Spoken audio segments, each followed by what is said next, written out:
Selamat malam semua, mungkin di Indonesia ini lagi sekitar jam setengah sebelasan. Oke, seperti yang kita uh, agendakan, yaitu tentang pemrograman sisap ya. Ada beberapa topik yang akan kita bahas di sini. Mungkin saya share dulu background-nya.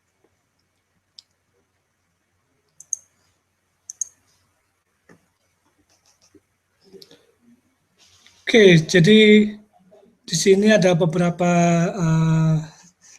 topik yang akan kita bahas mengenai .NET. Jadi .NET itu sendiri mungkin saya tidak akan memperdalam tentang topiknya itu ya. Kita fokus ke bahasanya. Beberapa bahasa yang bisa kita gunakan dalam .NET itu sendiri itu opsinya cukup banyak, walaupun memang pada faktanya ada dua yang banyak digunakan, yaitu C# sama VB.NET. C++ juga kita bisa gunakan untuk membangun aplikasi yang berbasis .NET, tetapi sintaknya menggunakan sintak C# yang tadi. Nah, kita langsung hands-on lab ya. Di sini kita menggunakan Visual Studio. Jadi di sini ada Visual Studio 2015 yang terbaru ya. Jadi ini versi beta. Jadi preview yang ada di sini ya. Anda bisa lihat sini 2015 preview. Oke, kalau kita langsung dalam pembuatan projectnya itu, nah terkait dengan toolnya, kita bisa menggunakan beberapa alternatif ya. Misalkan kalau kita pakai Visual Studio yang Express,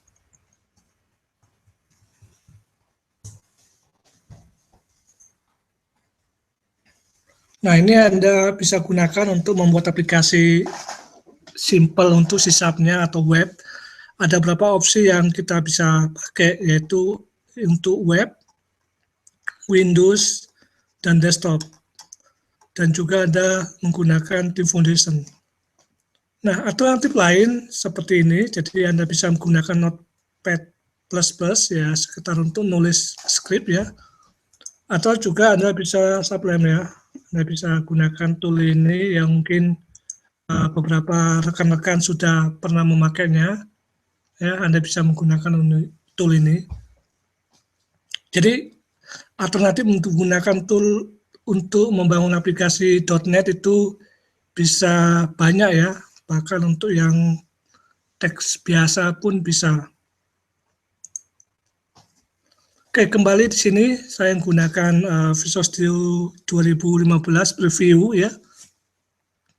Di sini untuk bahasa sintaknya ya, itu sebaiknya kita menggunakan konsol, jadi tidak terlalu kompleks untuk membangun tampilannya ya. Di sini kita cukup menggunakan konsol. Di konsol kita klik sini, maka kita akan lihat tampilannya. Saya coba perbesar fontnya karena beberapa feedback mungkin itu gambarnya terlalu kecil.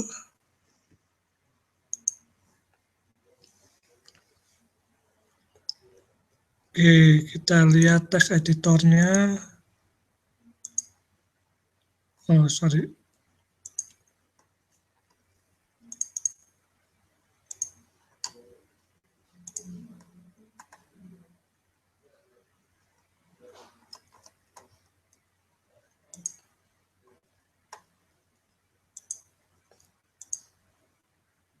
Oke, kita ganti fontnya. Sekitar saya pasang di sini 15. Oke, cukup jelas di sini kelihatannya di layar saya.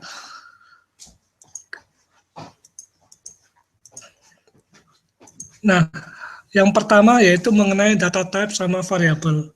Sebenarnya seperti yang kita ketahui, sisap itu sendiri itu adalah keluarga C sebenarnya. Jadi sintak dasarnya dialeknya itu C. Jadi untuk mendeklarasikan tipe data, itu biasanya kita menerapkan apa yang disebut dengan sini, tipe data, kemudian variabelnya. Diakhiri dengan titik koma. Itu adalah sintak dasar atau dialek bahasa C. Ya. Untuk memberikan komen, ya kita slash seperti ini. Nah, untuk contohnya, misalkan saya punya integer 6, ya, to number, ya, itu seperti ini. Mungkin kita buat string tipe lain.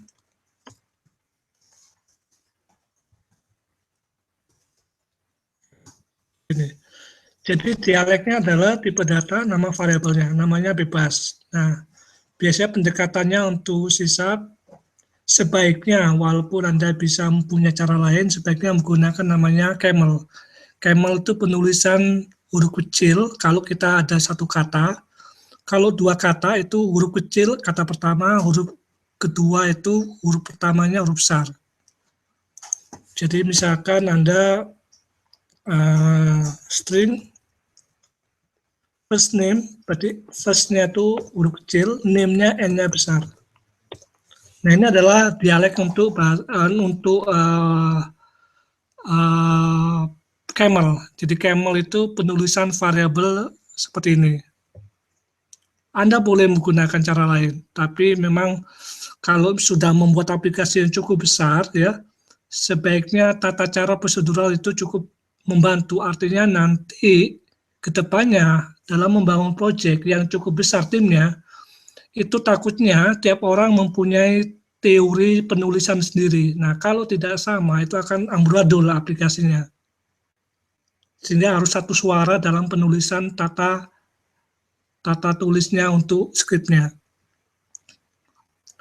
Nah, untuk memberikan inisialisasi data, kita bisa langsung, ya, integer num1 sama dengan 5.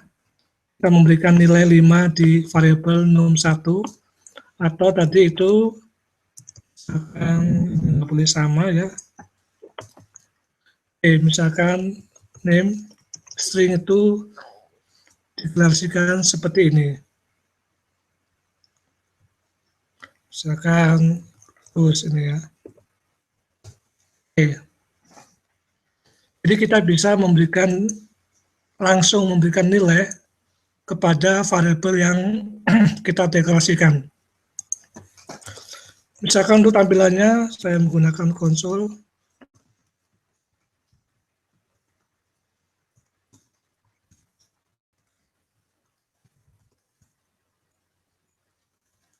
Dan hello, kita pasangkan nilainya 0. Jadi ini mirip seperti persen %S, persen %D, persen %I pada C. Jadi di sini kita menggunakan sisap. Supaya tidak keluar, saya tahan di sini menggunakan readline.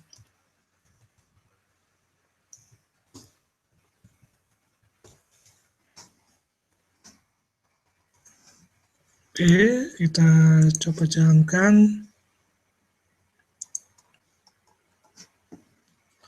Anda bisa jalankan langsung atau mungkin Anda running sini.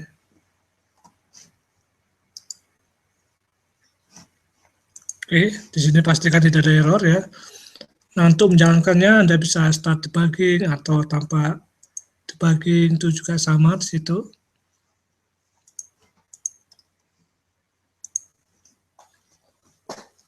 Nah, beberapa expression yang bisa kita gunakan, terutama untuk membantu menentukan dialeknya, ya. Sebagai contoh, misalkan yang paling banyak digunakan, misalkan matematik, ya. Itu kita bisa gunakan plus untuk penjumlahan, minus untuk pengurangan, ataupun kita menggunakan pembagian, hasil bagi juga menggunakan persen. Ya. Sekalian kita menggunakan star. Contoh, misalkan saya punya bilangan A diisi 5, kemudian bilangan B diisi 2, maka C, kalau kita melakukan operasi sederhana,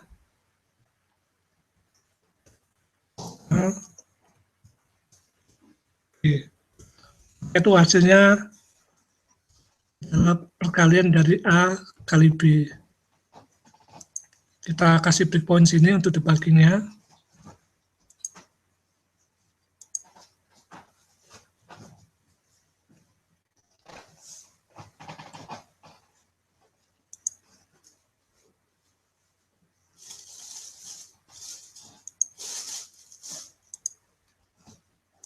Oke, kita tekan enter.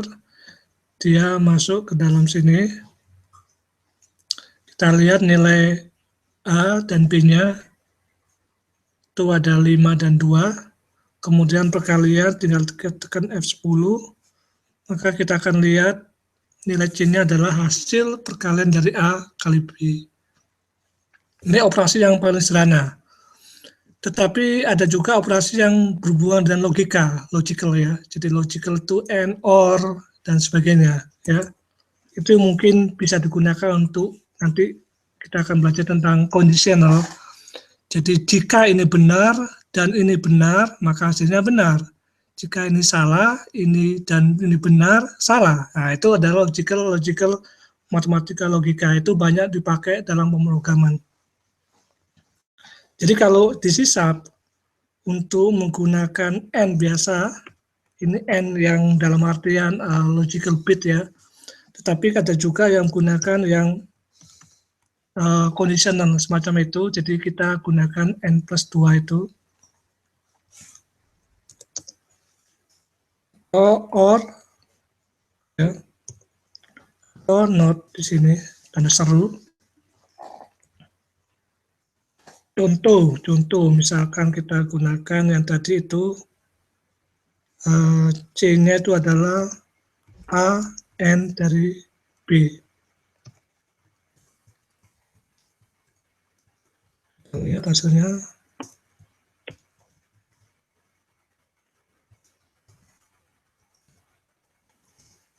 Ini adalah cuman mengulang dari matematika logika ya. Kalau dulu pernah dapat matematika logika, nah ini diterapkan di pemrograman.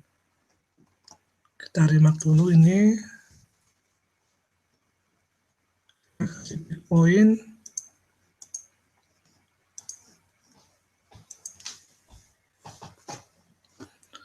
Oke. D-nya adalah 0. Jadi ini operasinya adalah N, jadi N itu mainnya adalah bit, kita ubah dari bit-bitnya itu, nanti di N-kan. Jadi di N-kan kalau masih ingat gerbang logika itu, 1 plus 1, N1 berarti 1, 1 N0, 0 ya kan. Tapi kalau OR minimal ada 1, maka itu 1. Nah, itu logika yang sederhana. Oke, ada juga yang logika yang menggunakan N ya. Misalkan tadi C sama dengan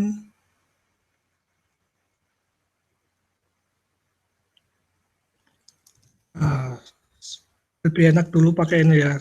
Pakai yang matematika dulu, lebih besar, lebih kecil, biar gampang memahami tentang N OR-nya. Lebih besar, lebih kecil, lebih besar sama dengan, atau kurang sama dengan. Nah, penulisannya gitu, cara penulisannya. Ini lebih besar, lebih kecil sama dengan, ya. Satu lagi, lebih besar sama dengan.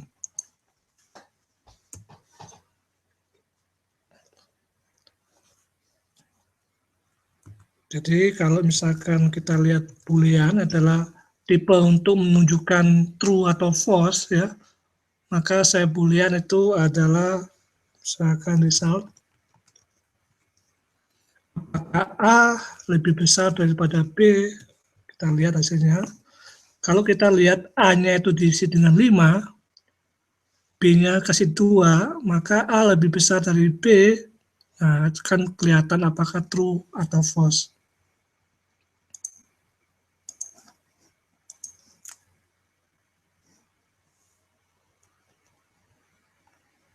Di sini kelihatan hasilnya true. Karena memang A-nya huruf besar, lebih besar daripada B.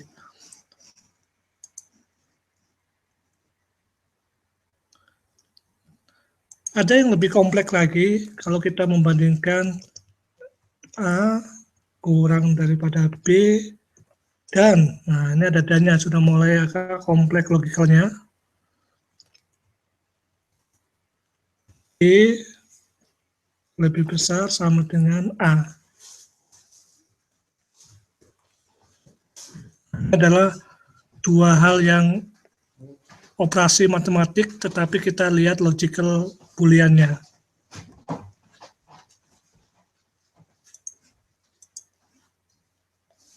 Oke, kita lihat sini. Nah, ini di sini yang debaknya cukup bagus ya. Kalau kita bisa lihat drag aja di sini, kita blok, kemudian kita tarik di bagian words-nya ini. Maka kita akan kelihatan bahwa A kurang dari B itu adalah nilainya false. Kemudian A lebih besar sama dengan B lebih besar sama dengan A. Kita lihat hasilnya false juga. Maka false and false berarti ya false, ya kan, logical and-nya itu seperti itu. Kita lihat hasilnya. Ya.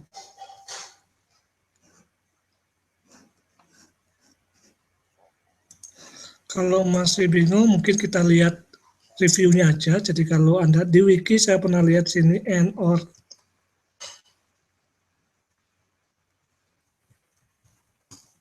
Kalau bagi yang masih lupa matematika logicalnya. Nah, di sini ada tabelnya. Kalau di pelajaran matematika ada tabel kebenaran. Nah, ini Anda perhatikan sini.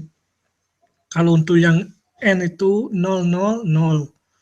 Sampai kalau dia 1, 1, 1. Jadi kalau OR itu minimal 1, ada yang 1. Jadi kalau ada salah satu, 1, ada salah satu nilainya benar, maka itu hasilnya pasti benar. Ya. Kalau not, tinggal dibalik negasi. Kalau 0 jadi 1, 1 jadi 0. Benar atau tidak, itu aja. Simple sebenarnya. Cuma memang nanti di dalam faktanya pemrograman itu akan jadi kompleks, karena kasusnya akan beda.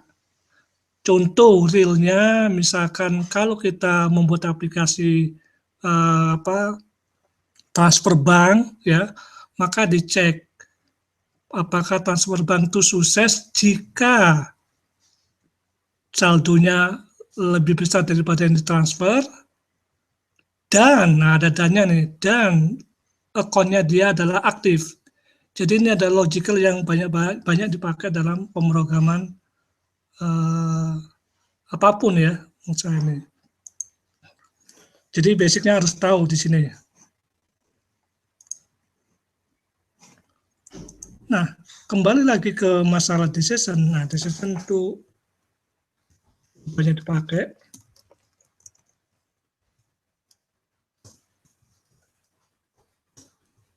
Yang kita gunakan adalah if ya.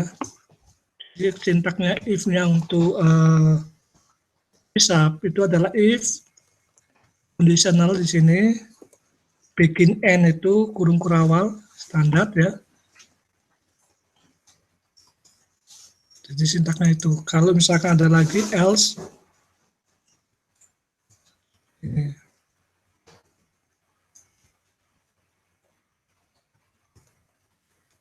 ini adalah sintak dasarnya.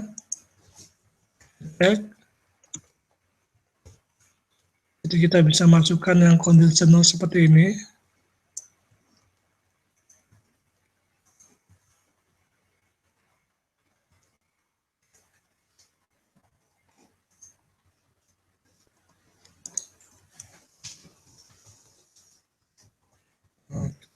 Conditionalnya apakah benar atau tidak.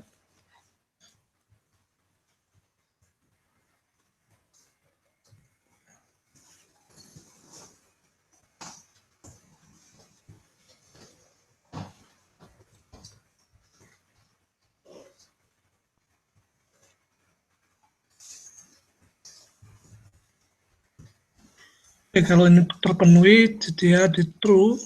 Kalau dia tidak terpenuhi, maka dia false.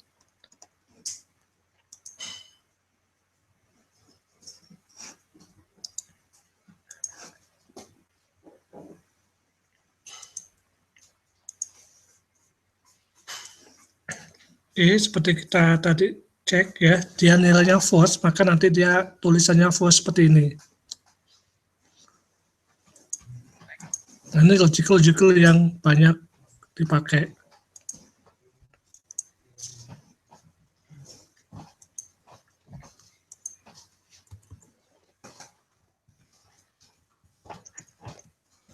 Nah, selanjutnya kita menggunakan looping. Jadi looping itu kalau ada suatu kasus atau suatu sintak yang berulang-ulang, maka kita bisa menggunakan satu perintah yang enggak terlalu banyak. Jadi misalkan untuk menampilkan tulisan hello sebanyak 1000, tidak mungkin kita menulis 1000 line code ya.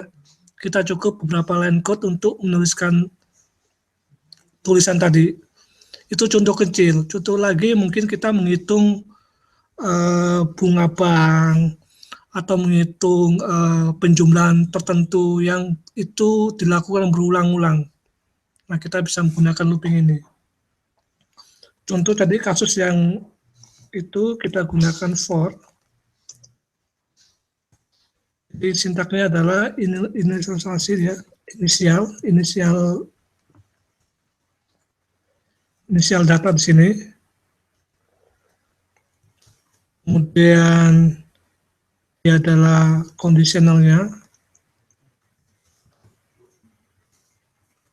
Kemudian ini adalah increment atau decrement yang Anda gunakan di situ.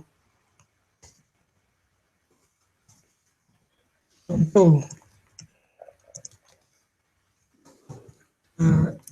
mulai dari I kurang dari lebih sama dengan 0, kemudian dia kurang dari 10. Jadi ini akan melakukan looping sampai dia memenuhi kondisi seperti ini. Kalau dia memenuhi, dia akan lakukan. Selanjutnya kita juga lakukan increment.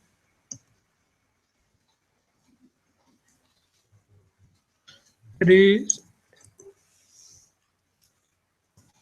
di plus ini itu kalau kita tulis sebenarnya adalah sama dengan I sama dengan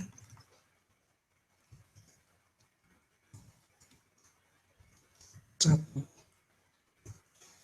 Jadi ini adalah logika untuk I++ dan 1. Kalau kita looping dari 0 sampai kurang dari 10 sehingga ada 10 aktivitas di sini. Contohnya misalkan kita nulis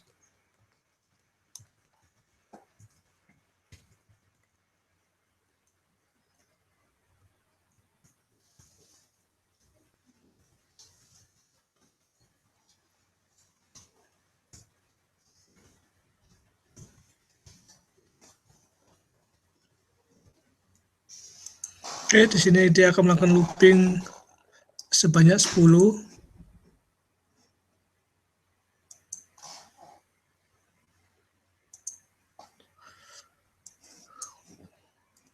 Sip. Jadi ini keluar angka dari 0 sampai 9 karena memang dia kurang dari 10, artinya kalau ketika dia 10 dia akan keluar karena tidak memenuhi kondisi ini. Ada juga cara lain untuk menggunakan seperti itu, yaitu misalkan I adalah saya set dari 0, nah, pakai while. Jadi while ini kondisionalnya apa di sini? Ini adalah kondisional.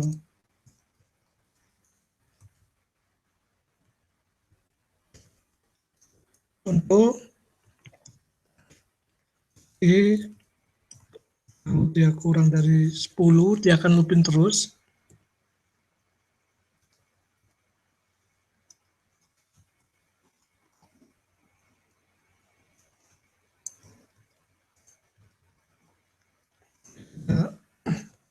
C supaya bisa digunakan di sana. Nah, di sini C-nya harus kita increment. Jadi kalau tidak, dia akan looping forever, tidak akan terpenuhi terus-terusan.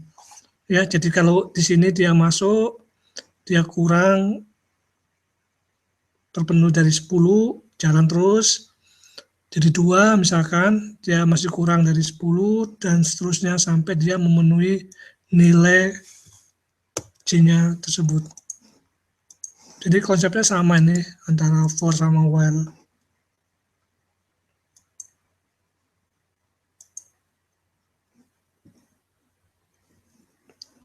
Ya, sama.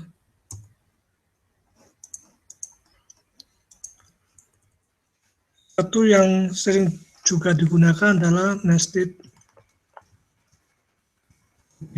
Jadi artinya looping di dalam juga ada looping. Itu juga bisa terjadi seperti itu. Untuk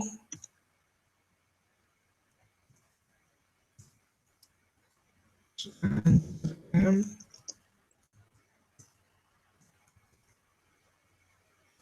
M5 dan M. Kemudian kita juga ada integer N, 4, dan juga kurang dari misalkan 8, dan plus. Ini adalah looping, di dalamnya juga looping. Kita akan lihat nilai sini.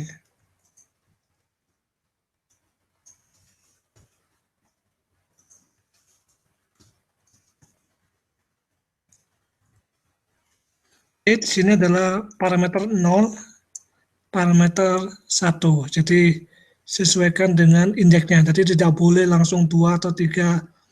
Itu mulai dari 0, 1 kalau parameternya lebih dari 1. Jadi ini M, N. Jadi M-nya itu masuk ke 0, N-nya masuk ke 1. Supaya ini saya remark dulu.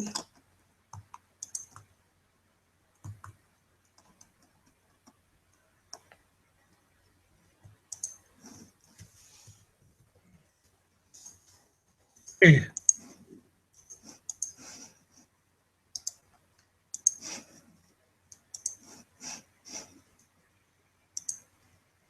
Jangan. Nah, ini adalah contoh nested looping. Di dalam looping, kita juga lakukan looping. Kita lihat sini, M-nya 0, maka N-nya juga akan looping sebanyak loopingnya itu. Kemudian 1, dia balik lagi, M-nya 2, dia looping juga, sampai dia selesai dari M yang ke-4 sini.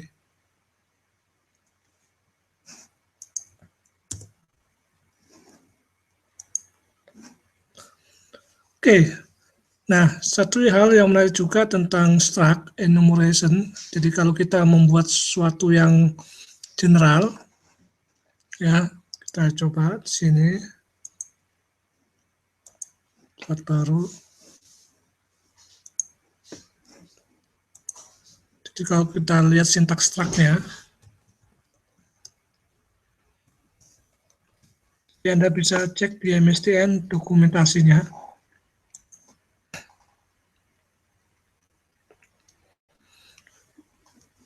Jadi struct di sini mirip seperti struct-nya pada C. Anda bisa deklarasikan suatu variabel, kemudian variabel itu dikelompokkan, ya.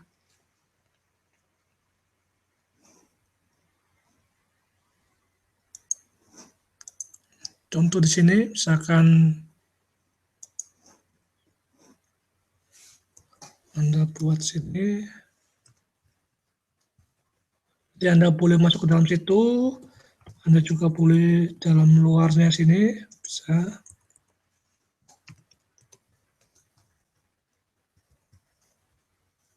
Misalkan Anda CD,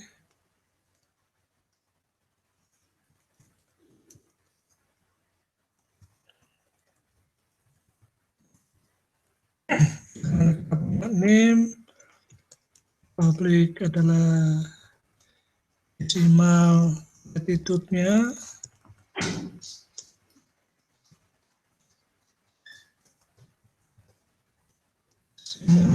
longitude-nya. Oke, kita bisa buat seperti ini. Nah, cara menggunakannya kita lihat city di sini, dia akan muncul seperti ini.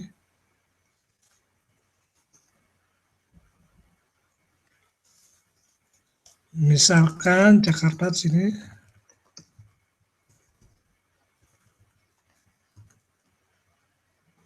Kita akan lihat di sini nilainya. Yang kita bisa gunakan yaitu name, let, language Java, longitude.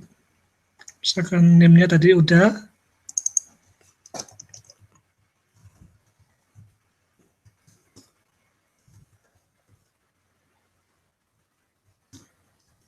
Ini misal ya, misal tidak benar nih, karena asal aja ini.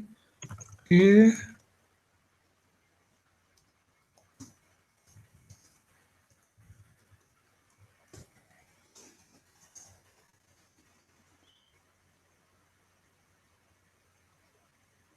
Oke, kita bisa, nah, ini namanya casting.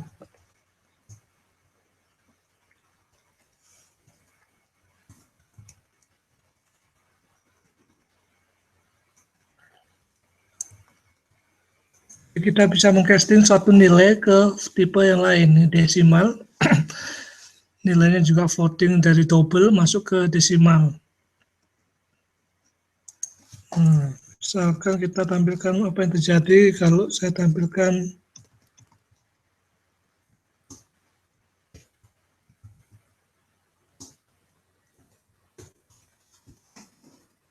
di sini ada 2 project, jadi kita aktifkan yang di sini, pilih ini, dan kita jalankan. Nah, kalau dia langsung konsol seperti ini, dia akan muncul sebagai nama objeknya, ya. Kita perhatikan sini. Jadi kalau Anda menampilkannya sama seperti kita mengambil nilainya. Jadi kalau dia adalah assign value, jadi ini mengisi nilai, menampilkan juga akan sama misalkan nih.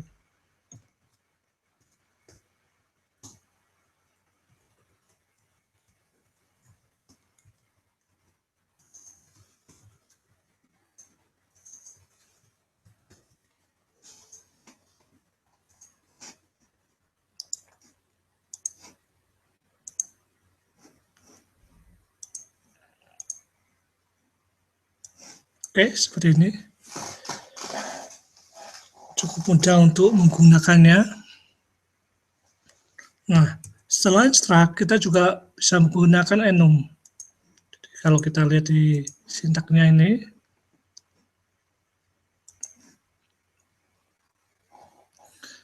jadi enum ini pada dasarnya kita mendeklarasikan suatu nilai yang mungkin kita bisa cek, misalkan contohnya untuk spesifik, contohnya misalkan Anda enum untuk status itu adalah misalkan running, field, atau restart. Nah, itu adalah nilai-nilai mungkin bisa digunakan untuk beberapa project.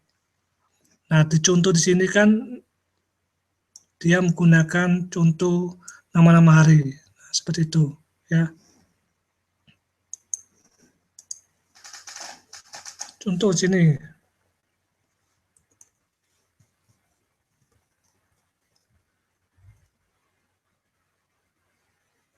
Misalkan sini adalah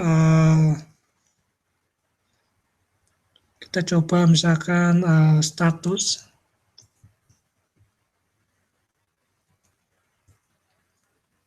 Nilainya mungkin Anda bisa gunakan, contohnya misalkan running,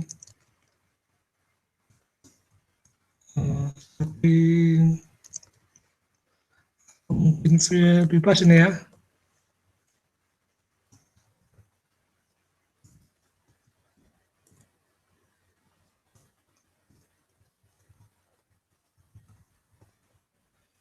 bebas. Jadi Anda bisa menggunakan nama lain, ya. Contoh misalkan di sini saya deklarasikan status, mana status? Oke, status. Kita langsung isikan nilainya. Nah, isi seperti itu ya. Kita lihat sini running. Kita bisa cek di sini. If my status equal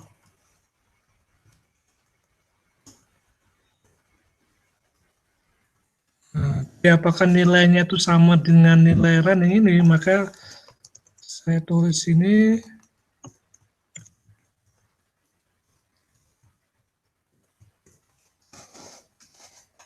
ya.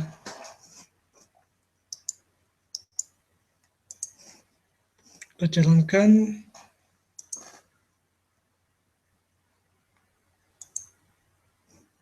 seperti ini ya. Kita ganti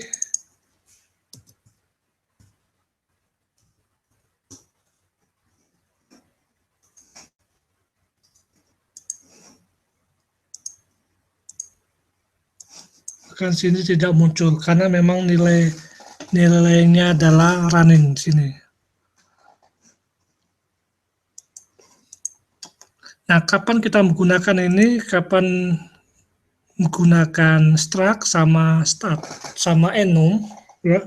Kalau memang itu adalah deklarasinya adalah semacam kayak nilai-nilai value variabel tertentu yang kita bisa define seperti kayak running static value itu bisa pakai enum ya, rejected dan sebagainya. Nah, kalau city ini adalah semacam mirip seperti menampung. Jadi apa, kalau kita bilang di kelas nanti kita masuk ke namanya value object. Jadi dia objek yang bisa menyimpan nilai struct ini ya. Cuman bedanya dia tidak perlu diinstan ya. Kita cukup langsung deklarasikan seperti ini, kita isi dan sebagainya. Beda nanti kita masuk ke kelas. Kelas kita harus instan dulu. Nah. Oke, lanjut. Jadi tinggal beberapa menit ya. Oke, kita masuk ke collection. Ya. Kita sudah belajar tentang array, belajar tentang looping untuk melakukan pengulangan. Maka kita juga bisa belajar tentang kumpulan. Jadi kumpulan suatu objek, entah itu integer, entah itu string, atau mungkin kumpulan struct, itu kita bisa tampung dalam satu variabel. Nah, kita juga bisa menggunakan array dari collection, ya, array list atau generic untuk yang tipe data spesifik. Nah, di sini saya coba paparkan tentang generiknya. Ya. Jadi generik itu array yang lebih spesifik terhadap tipe data. Jadi kalau kita perhatikan sini, contoh adalah list, maka kita lihat T-nya itu adalah template tipenya untuk objeknya. Misalkan saya menerima kumpulan data integer.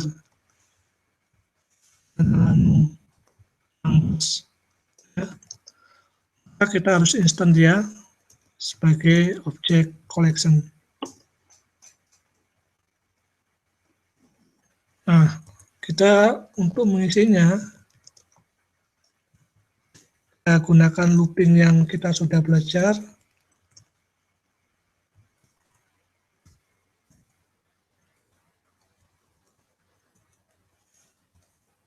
Oke. Nah, di sini tinggal Anda titik akan keluar semua nama metodenya. Mungkin rekan-rekan yang baru belajar juga bingung, ini apa maksudnya yang variabel-variabel metode-metode ini ya, function atau apa ini ya. Nah, itu mungkin Anda bisa di cross check di MSDN.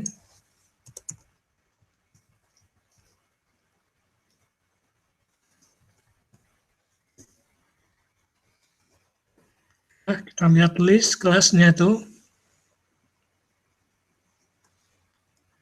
Nah, ini yang saya maksud metodenya. Jadi di sini adalah metode-metode yang kita bisa gunakan, keterangan pun juga ada, ya, menambahkan, kemudian mencari semua ya, insert, remove all, itu bisa kita lakukan.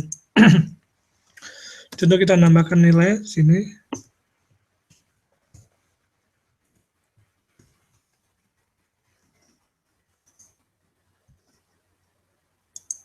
Oke, kita keluar sini ya.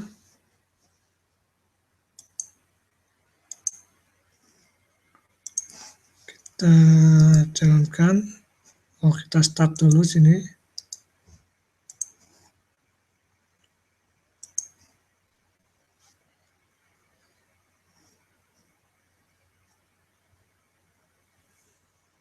Nah, kita lihat sini. Kita keluar sini. Oke, jadi numnya kita lihat sini ada 10 yang terisi, di mana nilainya dari 0 sampai 9. Ini adalah array yang kita bisa lihat nilai daripada numbers ini.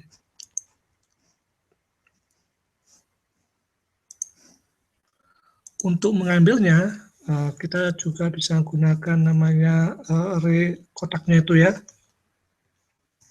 Untuk misalkan kita ambil nilai array yang ketiga. Sini itu adalah indeksnya, di situ ada tulisannya indeks. Misalkan saya ambil nilai indeks yang ketiga, ini.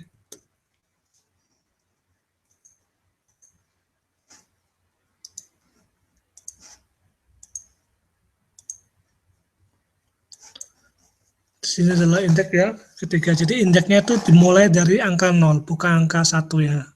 Jadi kalau di array ini, indeksnya dimulai dari angka 0.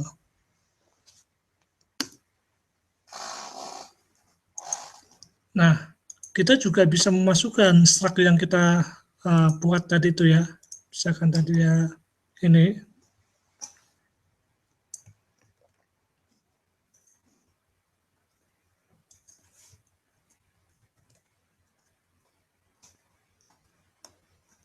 Oke.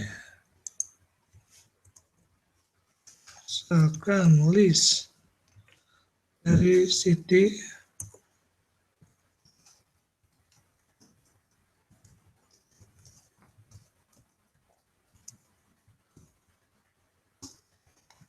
kita coba isi di sini.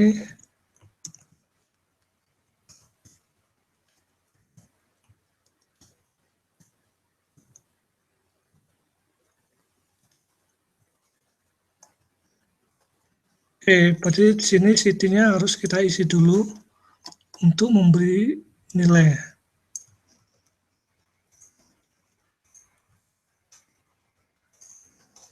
Misalkan objek.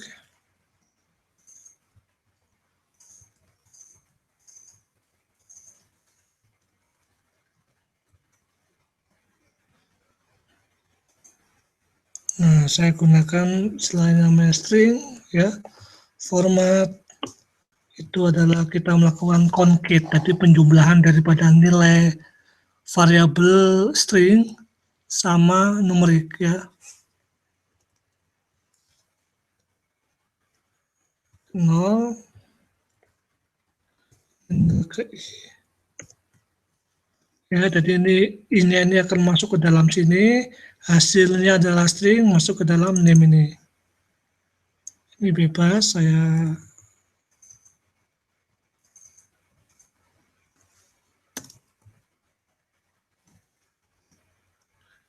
cara memasukkannya apa? Ya, sama seperti di atas.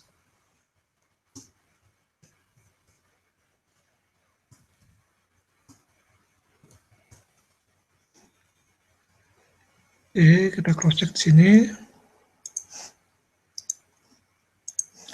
Jadi collection-nya sekarang ini adalah berisi CD. Kemudian kita lihat sini. Nah, ini ada nilainya seperti ini. Kita lihat yang kelima ini juga 5 ya. Anda juga bisa lihat sini, klik kanan ya. Kalau kita yang Visual Studio ya, Quick Watch ini ya, itu langsung nampil nilainya sini.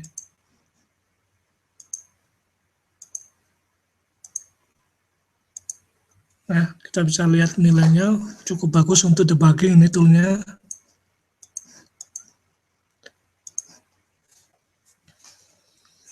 Oke, itu adalah untuk yang collection. Method, kita juga belajar sekalian dengan kelas. Yang paling gampang adalah kita buat project dulu. Jadi kalau Anda perhatikan sini adalah void main, ini artinya adalah entry point dari C# ini. Ini juga adalah namanya function. Ya, cuman fungsinya static, bisa digunakan. Kita juga bisa niru juga. Void C hello.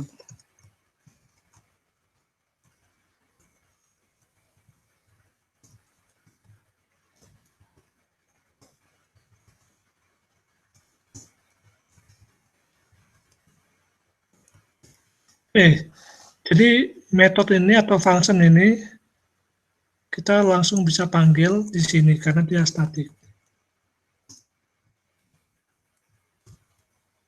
Ya. Start.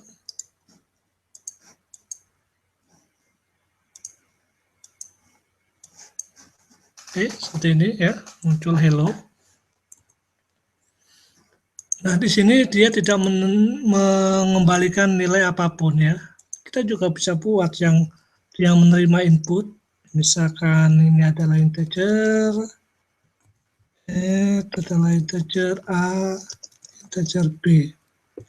Ya, jadi dia menerima input nilai A, B, dan dia mengembalikan nilai tertentu. Nah, misalkan adalah kita pakai rumus untuk mengembalikan nilai suatu function atau metode, kita gunakan sintak namanya return, mengembalikan nilai. Misalkan Anda adalah proses penjumlahan. Nilai inputnya dulu A dan B, hasilnya dijumlah dan dikembalikan ke bagian add ini.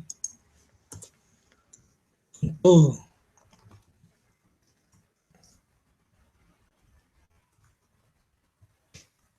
Nah, di sini kita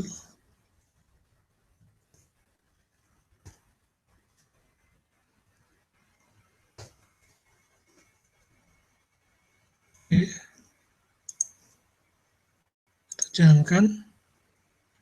Oke, di sini adalah hasilnya adalah 8. Penjumlahan dari 3 tambah 5. Nah, yang menarik di sini, kita perhatikan sini, saya tambahkan, ini ada tulisan IntelliSys. Nah, IntelliSys ini kita bisa tambahkan sebenarnya kalau kita menggunakan tool ini ya. Kita tinggal dak 3. Dia akan muncul seperti ini. Misalkan penjumlahan adalah nilai A, ini nilai B. Hasil penjumlahan. Maka di sini kita akan lihat sini.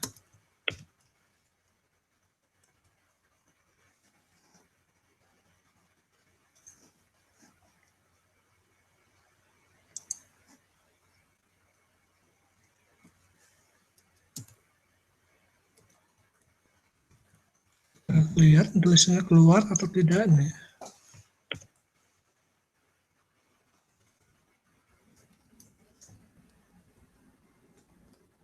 Oh, keluar. Oke, tapi paling tidak ini membantu untuk dokumentasi. Ini hanya proses dokumentasi. Kalau misalkan tidak terlalu banyak function-functionnya ya, Anda bisa gunakan. It's okay ya. Toolnya juga cukup bisa diandalkan.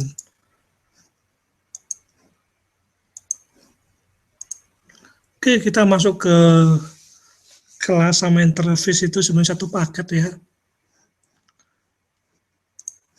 Kalau misalkan kita buat program ini ya, kita lihat ini adalah kelas ya. Kelas ini namanya adalah program. Ya, di situ ada satu metode namanya main untuk entry point-nya.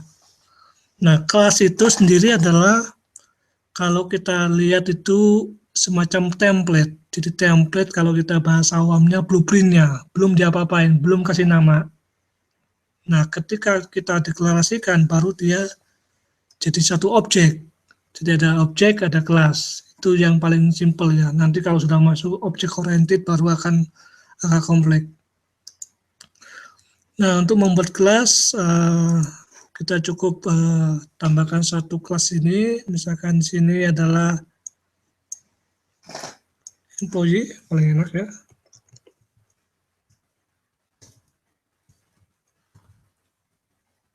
Ini adalah banyak. Oke, ini kelas. Pastikan dia bisa diakses publik ya. Nanti kita akan lanjut di topik object oriented ya untuk seri selanjutnya. Tapi di sini kita paling tidak tahu cara menggunakan kelas. Jadi public class ini supaya kelas ini bisa diakses oleh yang lain. Nah, kita juga buat function ya. Tadi kita sudah buat metode ya.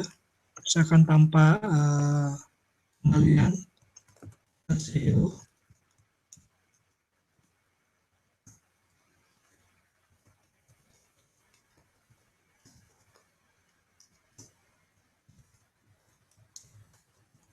Zero from employee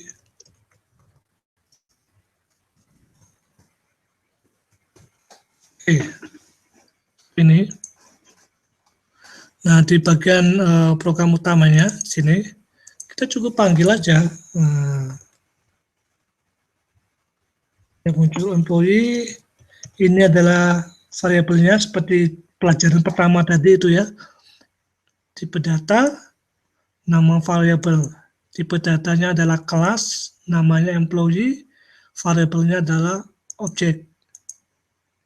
Bisa seperti ini ya.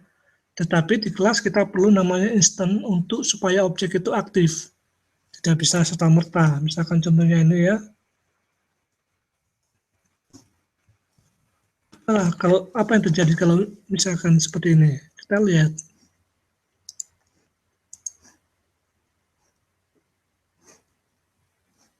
Ya, dia bisa ke-detect unsigned. Jadi belum di instant atau belum kasih nilai. Kalau nilai 0, nah, 0. Artinya tidak perlu di instant. Apa yang terjadi di sini? Dia sukses. Jadi kita mengelabui si compilernya itu sukses. Tapi apakah ini jalan? Tidak. Dia objeknya reference not set ya. Jadi artinya itu dia belum di instant, tidak ada value-nya, 0, kosong. Nah, untuk supaya aktif, seperti yang bilang, itu adalah kita instant new employee. Oh, ini bisa.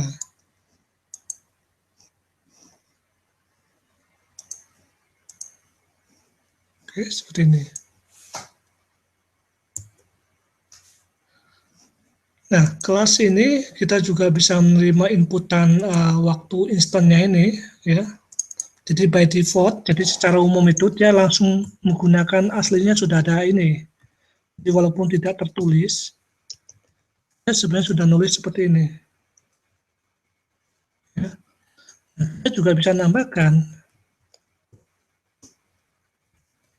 misalkan string name sebagai inputan. Nah, di sini kita deklarasikan variabel.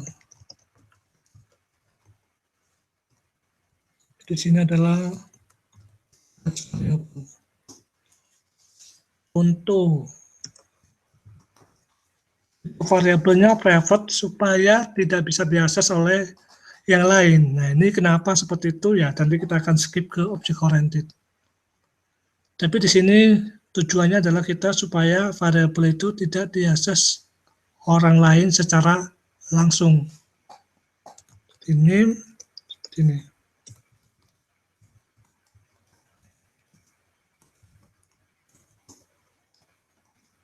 Oke, di sini kita pasangkan nilainya.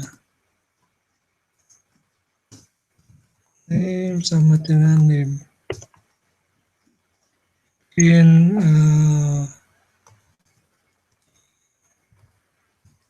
gampang aja ya.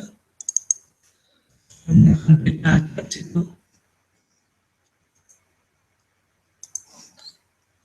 Nah, ini kita pasangkan misalkan kan 0. Nah, jadi ini muncul masuk ke dalam sini.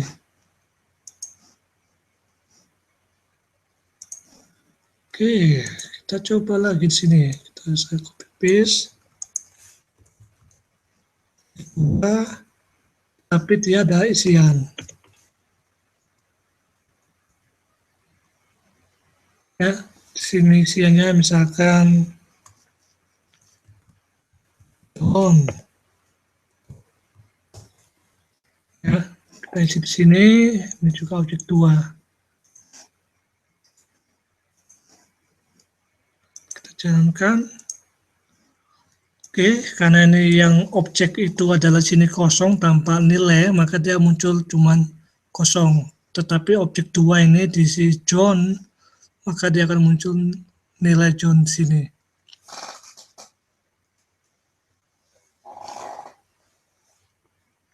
Ya. Nah, untuk deklarasi metodenya kita sudah belajar dengan Anda tambahkan misalkan variabelnya untuk metode ini bisa tambahkan return-nya atau input-nya dan sebagainya. Itu mungkin bisa digunakan. Nah, yang terakhir kita juga belajar tentang interface ya. Seperti ini. Contohnya ya misalkan Anda di depannya ya calculate ya. Dan bisa gunakan namanya sebenarnya bebas, tetapi untuk deklarasi kelas biasanya depannya ditulis I, kemudian namanya Pascal ini ya penulisannya. Contoh misalkan Anda gunakan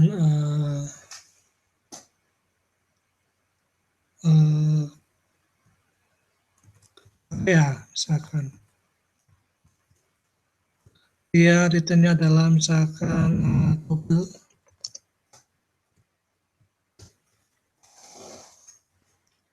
ini ya,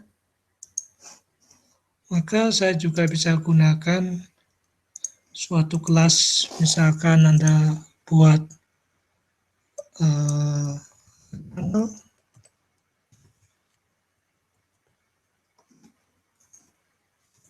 tanggal itu dia punya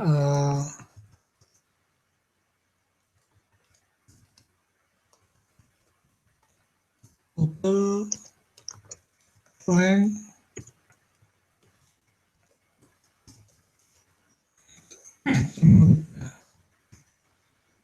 ini juga public. Oke, kita buat rectangle ini sebagai inputan double length.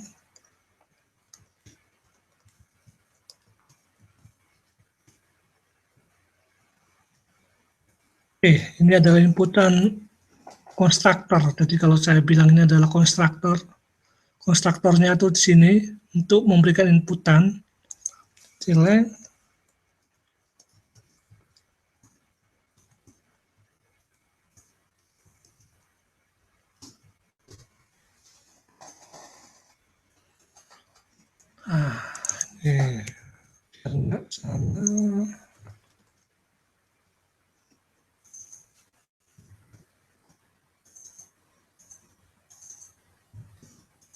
Oke. Nah, gimana interface ini? Kita lihat sini interface itu kita public supaya bisa diakses. Oke, jadi public ini dia ada namanya interface area. Jadi sebenarnya kalau kita belajar tentang object oriented, interface ini sebenarnya semacam kontrak. Ketika suatu kelas ditambahkan interface, maka kelas itu harus implement dari interface ini. Contoh, kita tinggal kasih interface sini ada titik 2, nama interface kita apa? Calculate. Seperti ini. Ya. Maka di sini ada variabelnya. Kalau kita lihat sini, dia tidak implementasi ini, ya.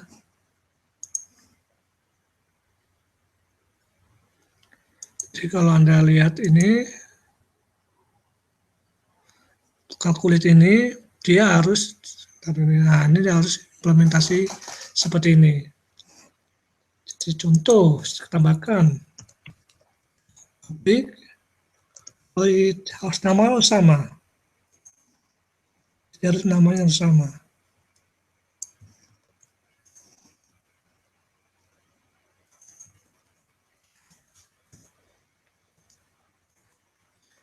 Maka luas daripada rectangle ini adalah misalkan return length kali width. Itu adalah area, ya. Kapan saya bisa menggunakannya? Nah, cara gunakan cukup mudah. Saya remark dulu di calculate back new, karena ini adalah satu interface, kita perlu instant karena dia bukan satu kelas yang tidak bisa di instant. Maka kita masukkan suatu kelas yang implement daripada interface, yaitu yang tadi rectangle. Dimana kita langsung isi 10, 5, 8. Nah, luas dari rectangle adalah objek dot, ya, seperti ini, ya.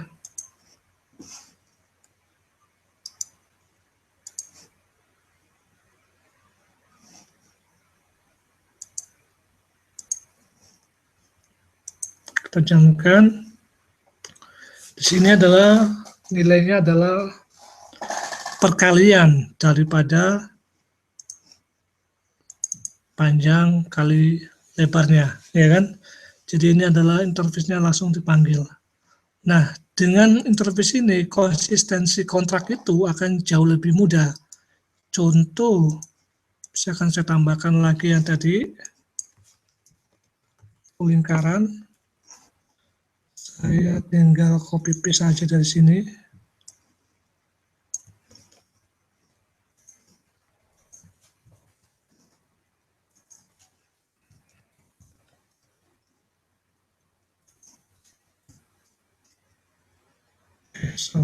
Misalnya saya copy paste dari sini.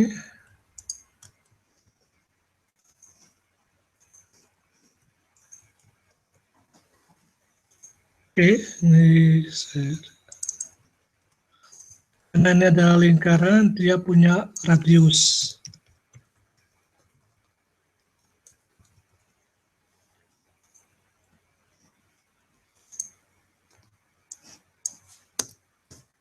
Dia radius, ini adalah calculate. Ini radius, makanya saya masukkan ke dalam sini. Nah, luas daripada lingkaran tinggal mat P, ya, kalikan R, kalikan R. Itu adalah luas lingkaran. Ya. Sehingga di dalam program itu kita tahu ini adalah sebagai lingkaran atau rectangle.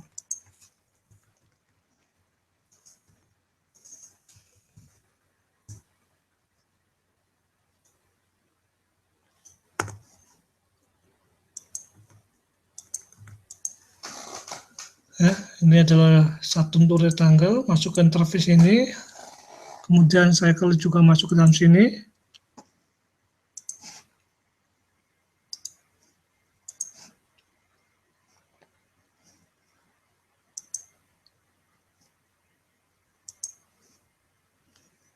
Oke, ini juga bisa, ini juga nilainya seperti itu. Ya. Tapi ini brief ya, singkat aja tadi tentang interface sama kelas.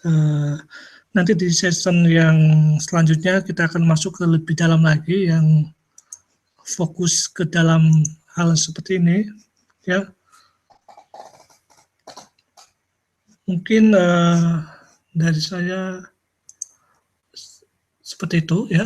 Jadi kita nanti ketemu lagi. Oke, terima kasih telah mengikuti seri ini. Mungkin kita akan ketemu di season selanjutnya. Terima kasih. Selamat malam.